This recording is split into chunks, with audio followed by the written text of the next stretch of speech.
Okay, it is my last day in Boston. I can hardly believe it. The time's really flown by. It's been so long since I saw family. I can't can't really imagine what leaving is going to be like. But we should be back reasonably soon. So, heading now to Austin, Texas. Pretty pumped. Let's get on this plane.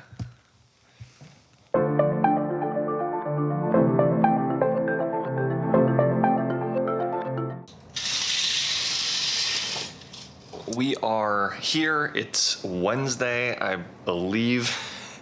Don't even know what day of the week it is. Terrible.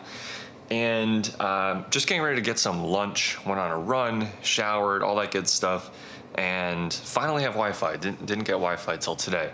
But today's the stream game, so I'm gonna go have some lunch with a couple of the guys who I know from around here, and E, who's gonna be on the stream with me, I believe. Maybe he's not on the 131. He's definitely gonna be on the 551. But looking forward to that. And by the time you watch this, the stream will already be done. But what we're gonna do is we're gonna use the stream replay. I'll leave a link in the description down below if you wanna watch the whole thing. But I'm gonna pull excerpts and we're just gonna watch them. If there's interesting ones to talk about, I'll still talk about them. But I figure with the RFID, why not just let you watch the hands? Let's go. Hello. Just talk. It's candid. We're talking about home games? Yeah, it's talking about getting back rubs. Okay. We locked up, never fight. You can dance, stay tight. Supernatural light. Everybody's dancing in the moonlight. Alright, so here at the Lodge, about to get underway on the live stream. It is a fun environment here. You can tell that it's probably going to be a good game. Pretty excited to start. Don't have too long to talk, so just going to record a quick Instagram story over here and then get into action. Let's go.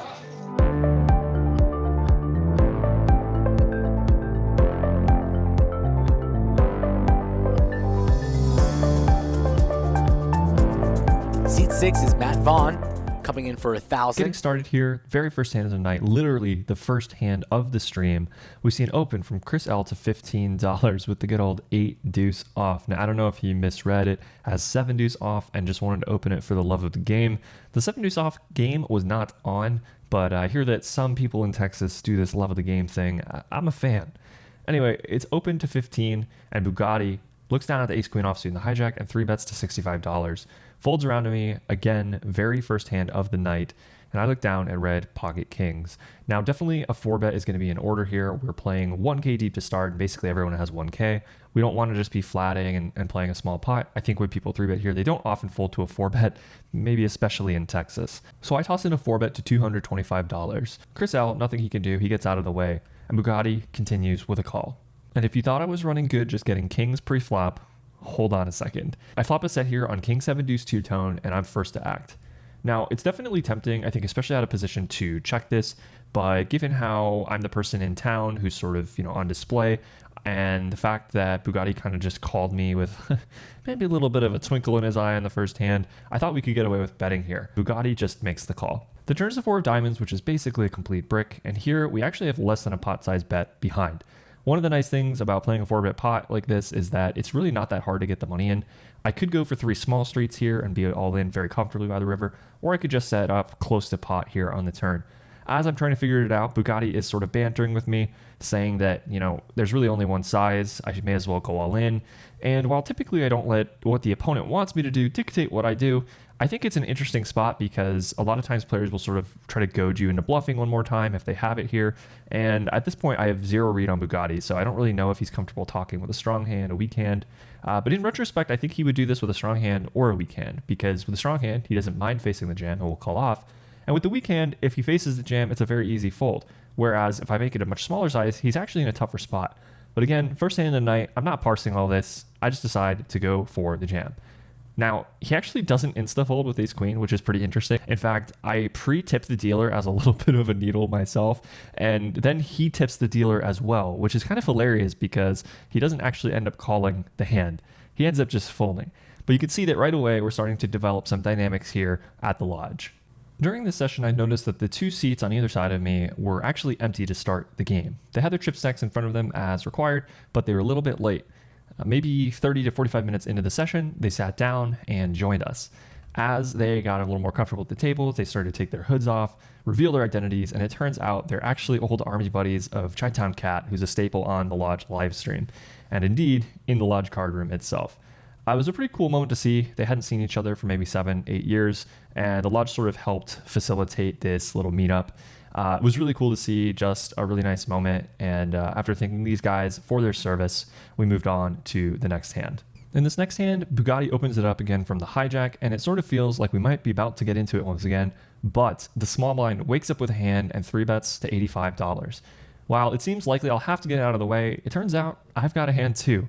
I look down at pocket queens in the big blind, and my second notable hand of the session, I'm 4-betting, and not just 4-betting, but cold 4-betting once again.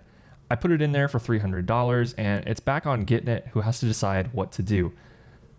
He's obviously sitting on ace king here, as you guys can see, and I actually really like his decision to just jam here. I think with this late position versus blinds sort of scenario, he just doesn't really have a lot of options. Flatting from out of position doesn't seem as attractive as if he was in position, so I like this shove. Obviously, when he does this, I'm never folding queens. I'm just going to get this in here and try to win.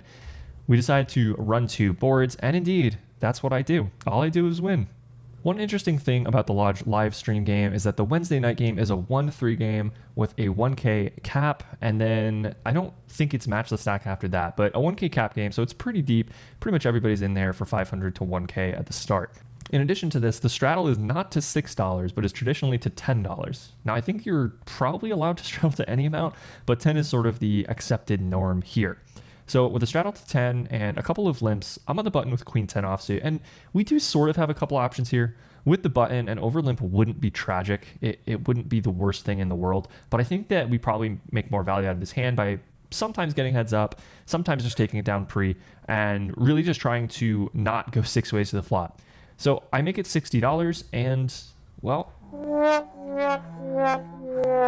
I guess we didn't go 6 ways to the flop, but going 4 ways to a king high flop is never the ideal. We do flop ourselves second pair, but when it checks around to me, it's going to be a very easy check back. The turn is very interesting on this 10 of clubs because we now make 2 pair, there's a flush draw available, and multiple straights both come in, as well as technically adding additional straight draws. I sort of expect it will check around to me a fair bit, but there's a lot of king X out there and other hands out there that can bet, so I'm not shocked to see Big Daddy D bet. Chi-Town Cat gets out of the way, and Getting It with top pair and open-ended calls the $115 bet. I think our decision here is the most interesting of anybody's. With us not c-betting the flop, it's not super likely that we have Broadway or even Jack-9 suited. Most of those hands would have bet earlier, and so it's hard for me to come up with a lot of really strong value hands I have here. Sets definitely would have bet the flop unless they're specifically pocket 10s. The other issue here is that anybody can have a straight.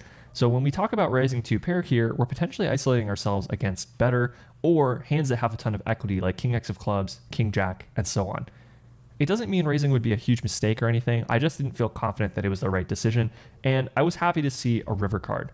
So I put in the call and we go to a river. It's a 4 of clubs, which obviously on the surface is a kind of bad card. It's one of these cards that basically brings in the primary draw that was available besides the straight draw, and some straights are already available as mentioned earlier. So when Big Daddy D puts out a $400 bet and Getting It tanks, I'm actually starting to wonder if we're going to have to fold this hand. We don't have any clubs in hand because the queen and 10 of clubs are on the board. And so it's a little bit tricky to figure out, again, not being on the table for very long, if this could ever be a bluff. Now, it is Texas, and Texas has a bit of a reputation for having players who are capable of throwing some bluffs into the mix, but you have to keep in mind that this is still a multi-way pot on the river. When that's the case, people tend to have fewer bluffs, and so I took my time with this one. I was fairly sure I was going to call somewhat early, but I wanted to think it through, and I actually ended up talking with Big Daddy D during the course of the hand. Now, I don't think the audio is going to be usable from that, but I basically got the sense that he wasn't super comfortable with the idea of me calling. Once I didn't think he was all that comfortable with me calling, it became obviously a very easy call, since at this point he's pretty polarized to flushes, straights, and probably only bluffs after that. In fact, even with straights, he might not feel super comfortable with this card coming in. So given everything going on in the hand so far, I decide to make the call. Obviously, turns out he's kind of turning his hand into a bluff, which it's actually not clear on turn if he's bluffing or not, but we managed to win this hand and move on to the next one, adding a significant chunk to our stack once again. In this next hand, AC opens in under the gun +1 with king 10 offsuit to $15. It's interesting because in a lot of stream games, it seems like there was consistent straddling, but in this one, it was somewhat intermittent. Not every player was doing it. Bugatti calls the 15, Chi-Town Cat calls the 15, Getting It calls the 15, and I'm on the button once again, this time with an even better hand, ace-queen suited. At this point, we really want to put in a raise. Even though ace-queen suited will play okay multi-way, it just has so much value and dominates a lot of the calling range that people will continue with, even in a 3-bet pot. So I decided to bump it up to 105, and we go heads up with Bugatti. Surprise, surprise, he's probably trying to get us here. The flop comes ace high. We're pretty excited because Bugatti seems like the kind of guy who will not release too easily with an ace, won't release a flush draw. He probably will continue with gutters to an underbet. So when he checks to me, I decide to bet $100 here. I actually think there's an argument for going a little bit bigger, but 100 kind of gets the job done and allows him to do some weird stuff more than if I made it bigger, something like, I don't know, $150 to $200.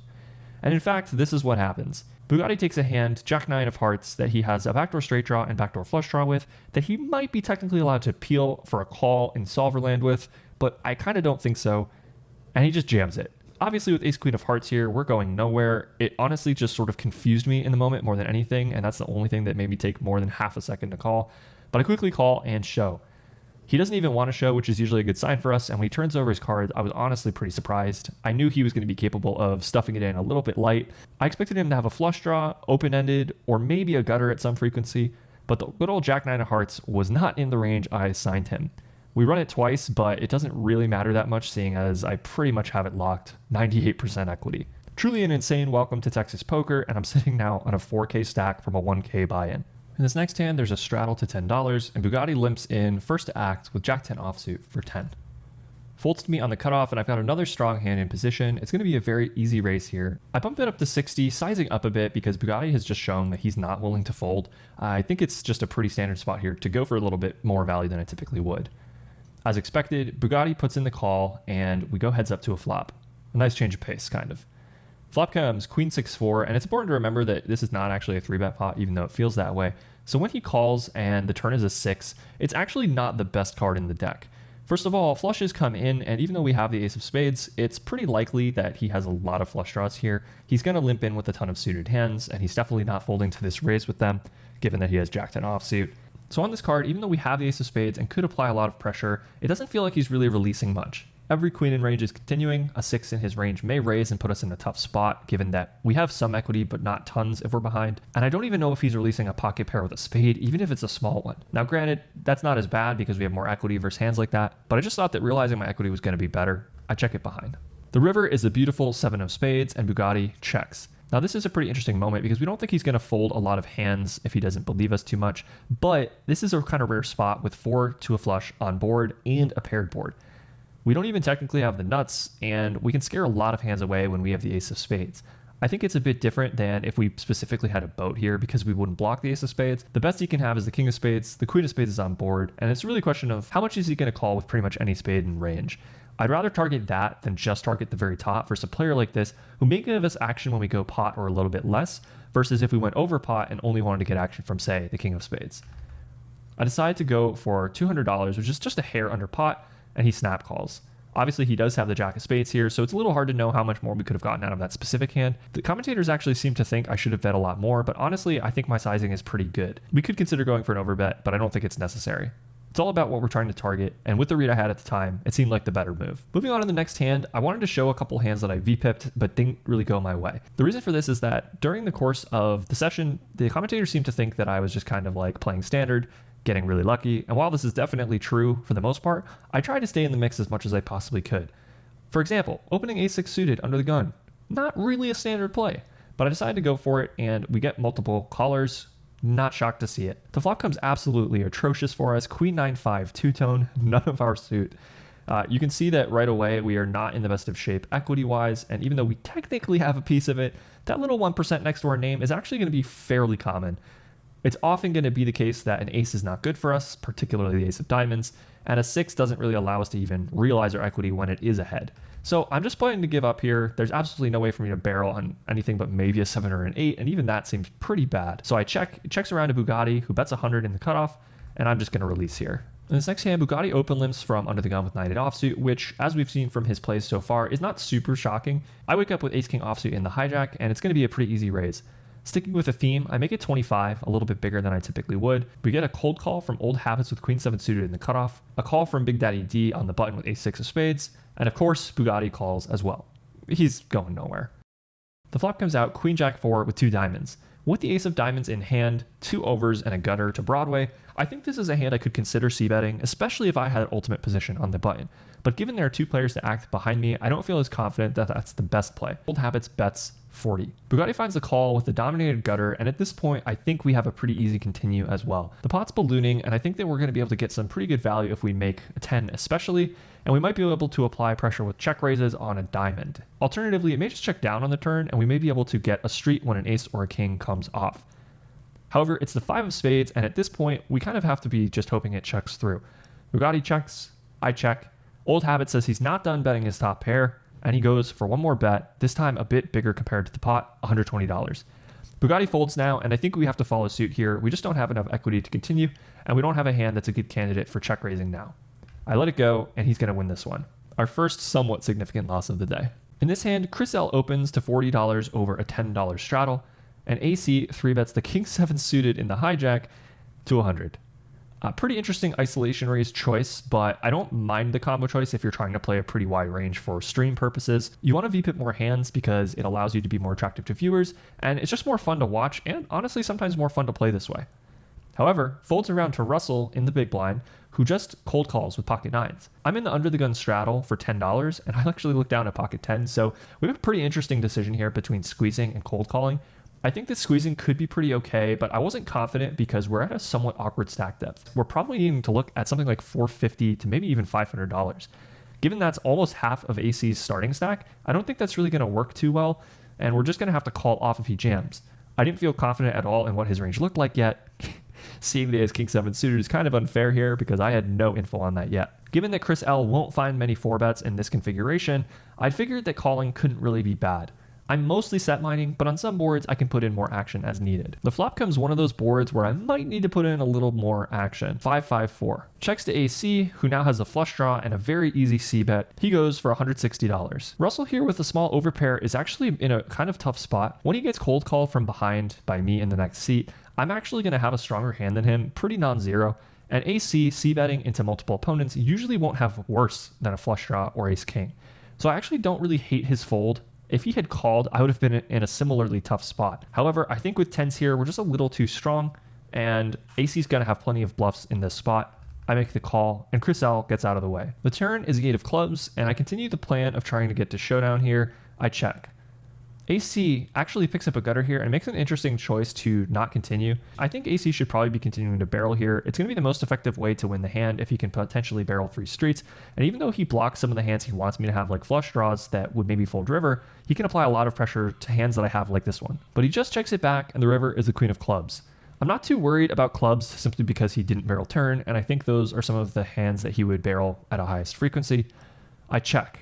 I'm planning to just get to showdown here, but he puts in a bet that confuses me. The pot is $720 and he puts out a bet of $250, which is just about a third of the pot. The reason this is such a tough spot is that the types of hands I expect him to check back on the turn are ones like ace queen, king queen, jacks, and maybe aces and kings at some frequency, especially if they don't have a club or a heart in them, and think they might be in a tough spot if they get raised. That being said, I could probably eliminate aces and kings a little bit faster than I did because he's probably just going to go for broke here and try to stack me. So the fact that we get here and he hasn't barreled, it should actually be an easy call for me. He's probably a little more weighted to bluffs than I realized, and I just don't have to be good that often. It was a tougher spot for me at the time though, and I determined that even though his size was pretty much one that was designed to put my exact hand in a tough spot, that didn't mean I was allowed to fold. So I put in the call, and obviously I get to win this hand, but a pretty interesting one, I think. In this next hand, Chi-Town Cat raises to 23 for some reason, EJ calls, and I'm on the button with deuces and also call. Getting it calls with 9-7 off in the big blind, and we go 4 ways to a flop. 10-4-3, two-tone. This is one of the hands I think I probably misplayed the worst, but I'm sitting on a pile of 5K, and I'm just feeling good. When it checks to me, I decide to bet $50, just hoping to clean up my equity and mostly get people to fold garbage. Doesn't really work though, because somehow I get Chi-Town Cat to fold 9s and EJ to call with King 7 suited. I have no idea what's going on here. With my sizing, I actually don't despise EJ's call. I think that he has backdoors and he's hoping to just kind of maybe take it away on good cards. But the turn is the queen of diamonds. He checks, and of course, I'm going to check it back now. I don't think we're getting a fold from a 10. The front door flush draw comes in, and even if he would have stabbed some of those combos, it's probably not all of them. Plus, it's hard to put him on a lot of hands like king 7 suited. The river is the jack of diamonds, so we make the worst flush possible, and he now bets 150, which is a little under pot. I actually don't take too long with this one and just fold, but in retrospect, I'm not so sure I should be releasing so easily. The problem is, I think players might be incentivized to turn a 10 into a bluff now, and again, Texas tends to be a little bit bluffier than other places I've played poker. Granted, I was still getting my feet wet in that environment, but I fold, and EJ, of course, proudly shows king 7 of spades. I thought it was pretty funny that he threw them toward me. That's always pretty amusing, but it's hard to get my spirits down when I'm still sitting on 5K. Again, I wanted to show an instance where I kind of stepped out of bounds pre-flop for the love of the game and for trying to kind of just display that I'm here for a little more fun, playing a little bit looser than I think Solverland would have us do. I looked down at 4-3 suited under the gun +1, and at this point, I've had to actually fold quite a few hands. I was going through this live stream, and I had to cut out almost 45 minutes of me folding prior to this hand. So at this point, I'm just trying to get involved and not get too nitty of an image. I open it up to $20. Old Habits calls under the gun +2 with pocket threes, and we end up going multi-way to the flop. However, we get another board where we just really can't do anything. We're stuck in early position here in a 5-way pot, king 9-7 two-tone with none of our suit, and Giant Down Cat leads out with the 5-high flush draw. EJ folds, and there's just nothing we can do here. With 4 high, no draws, 1 backdoor to the non-nuts, it's just not going to be our pot. But I think it's important to show these types of hands because these are just kind of the moments that you have to be disciplined. And looking for ways to win pots is sometimes good, but you got to pick the right hands to do it with. In this hand, we open pocket deuces under the gun, and shockers, we go heads up. Pretty crazy. Old Habits has 6s here, a very reasonable defend. We go heads up to king jack 7 rainbow. I just decided to check here because I think that the calling ranges in this configuration will be pretty concentrated around Broadway, and there's not a whole lot that I can do to get those to fold, even across multiple streets. I also have a hand that when I do start barreling and I get called, I have such little equity to catch up, it's just not really a good barrel candidate. So if I was going to bet, it would be to one and done and clean up my equity, maybe against a hand exactly like his. He checks it back though, and we go to the 9 of clubs. Again, I think a lot of his calling range and then checking range on the flop will be concentrated around basically jack 10, queen jack, 10-9, 10-8, hands that have equity but really want to just see another card. Even some weak kings may check back. So I still don't think this is a good card to bluff on. I check, and he checks it back once again. On the river 10, I think we do actually have a few straights here, but he still has so many hands. Jack 8, Jack 10, Queen Jack, Queen 10. All of these hands have straights. Many other hands are 2-pair now, and I just don't think we're really getting it through that often. Now, obviously, against his exact hand, a bet is probably going to work, but in this $44 pot, you sometimes have to ask yourself, is it even worth going for this?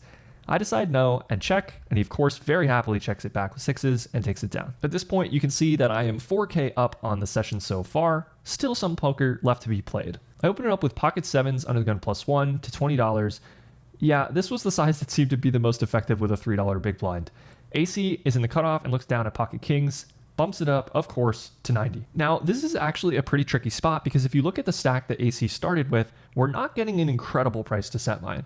We are probably getting the exact correct implied odds if we basically always stack it when we flop a set, but in almost any other circumstance, it's not great. Now, granted, 7s doesn't only have to set mine here, so I was pretty on the fence, but with getting it behind me and having a range that will probably never back raise 4-bet, I decided that calling was probably going to be okay because we'd have some implied odds against him. Not as much as against AC, but enough that it's probably worth a call. I don't like to spend a ton of time on pre-flop decisions, but I thought it was worth talking about this one just because it's pretty interesting. Getting it also calls, sort of as expected, and we go 3 ways to a flop. We don't flop a set like we had hoped, but we do flop a gutter on 10-8-6 two-tone. However, it's going to be pretty hard to continue if we do face large bets, and on this board, I don't expect AC to see bets small too often. In fact, he shouldn't even bet that frequently, so it's actually a pretty good play by him, I think, when he checks behind. The turn, we drill the gutter, no problem, welcome to Texas, Matt, and we got to decide what to do here. Given that AC checked back, I don't really see him having a lot of hands in range that will continue here. The types of hands he might bet on the flop would include hands like Queen Jack suited, so I don't think he has too many straights here, and that beats us anyway. Getting it, on the other hand, can have top pair, he can have sets, he can have straight draws. He can even have flush draws. So at this point, I think we want to start betting, and we probably want to start betting pretty large because we can deny those hands equity or put them in tough spots and get a lot of value. I decided to go for a bet of 120, which I think in retrospect is just too small. He has Jack 10 offsuit specifically here, but he has a lot of hands like this. Jack 10 suited, Queen 10 suited, Ace Jack, Ace Queen, 10-9 suited, pocket 8s, pocket 9s, pocket 10s, pocket 6s. All of these hands can get here when the flop checks through. And all of those hands will call a bigger bet than this. But the point is, sometimes you make mistakes operating at game speed. I'm certainly no exception. I make a ton of bet sizing mistakes, but I think it's important to review them after the fact and see where you could have done better. I think something much closer to $200 would be significantly better here, but I just bet 120. Gittin does make the call, which I think is totally fine with his hand, and AC correctly deducing that he just doesn't have a lot of equity when he's behind, and even when he is ahead, he doesn't have the lion's share of the equity. He just gets out of the way and folds. Pretty disciplined on his part. The river's a 3 of clubs, bricking everything, and we have to decide what to go for now. We could consider checking and trying to get him to stab with flush draws, ace jack, ace queen, but I don't think that there's enough of them, and that's probably not going to be as effective as we think, especially when you consider that sets and whatnot are just going to check back. Meanwhile, sets, 2 pairs, maybe even some top pairs will call a bet that we make on the river. So I think we want to be betting here, and that's what I do. I go for a somewhat bigger bet on the river, $350, again, trying to put hands like 2 pair sets in a tough spot. But Gittin actually surprised me by calling here with top pair. So at first reviewing the footage, I was a little surprised by this call, but it actually kind of made sense in retrospect. He does block queen jack, flush draws missed, and it's pretty hard for me to have a 7 here. Hands like 7-8 suited, 7-6 suited, and pocket 7s just don't amount to that many combinations. But we take another one down, and we're sitting on 5.6k going into the next hand. We do so, folds around to us on the button, which is a super rare occurrence. You'll notice that pretty much every button hand I played, I was not the original person into the pot. So when I looked at a 5 deuce suited, yeah, this probably isn't my standard range, but I go for the open anyway. Again, sitting on a pile of chips, trying to have some fun playing cards. However, Old Habits wakes up with queens in the small blind, and he's putting in the 3 bets. Also worth noting that we have the double straddle on, that's why this hand is a bit bigger. I open at 75, just hoping to take it down, and when it comes back around to me, I'm not going to be playing around with 5 deuce suited. The effective stacks are just a bit too short to justify calling here. Even if we were pretty deep, this would most likely be a losing call, but at least I could justify it a little bit better. But given he's only got 1k in front of him, and the 3 bet is quite large, we can't really justify continuing. I fold. In this next hand, we have a rare straddle to 10 and min re-straddle to 15. Kind of weird that this is even allowed, but when it folds around to me in the hijack with king jack, I don't question anything. I just bump it up to 60. Folds around to Bugatti, who calls in first straddle, and then to Chi-Town Cat, who calls with ace deuce in the second straddle. The flop comes out ace jack for monotone, none of our suit, of course, and I'm expecting it to check to me at a pretty high frequency. I'm already starting to think, do I actually want to bet here? Is there any value to that, or am I just trying to get it to showdown? However, Bugatti eliminates all considerations like that by just leading for pot, $200. Chi-Town Cat makes a very good fold with the ace of clubs only, and I have a pretty easy get it out of the way with my king jack. Bugatti actually ends up showing ace jack, and I'm feeling pretty good about how I've played. Although this is not the most exciting hand, it is my last interesting hand of the session, and we can take a look at the V-pips here. You notice that Bugatti was way at the top with 57, and I was somewhere kind of in the middle bottom at 23%. I think it's worth noting that I did try to step out and play more hands here, and this looks pretty nitty, but as I was going back through the available hands I had to try to V-pip with, most of them were actually pretty bad or really good, and the distribution of hands I got just didn't allow me to step as far out of bounds as I would have preferred. However, you'll notice that my pre-flop raise stat was actually pretty high up there. I was raising the second most frequently after Bugatti, and he had 57% V-pip to work with. We both raised 20% of hands. Additionally, I was third on the aggression frequency stat, which I believe takes into account post-flop and pre-flop decisions. One thing I always find interesting about stats like this is that even the people who tend to V-pip the most are often at the top of the aggression frequency and PFR stats, but they're not way at the top. That's true here as well. As you can see, Bugatti at 38%, but Russell and myself at 34 and 33% respectively. All in all, I had a great time playing at the lodge, and I can't wait to get back there soon. But don't worry, there will be a few more vlogs from this trip as well.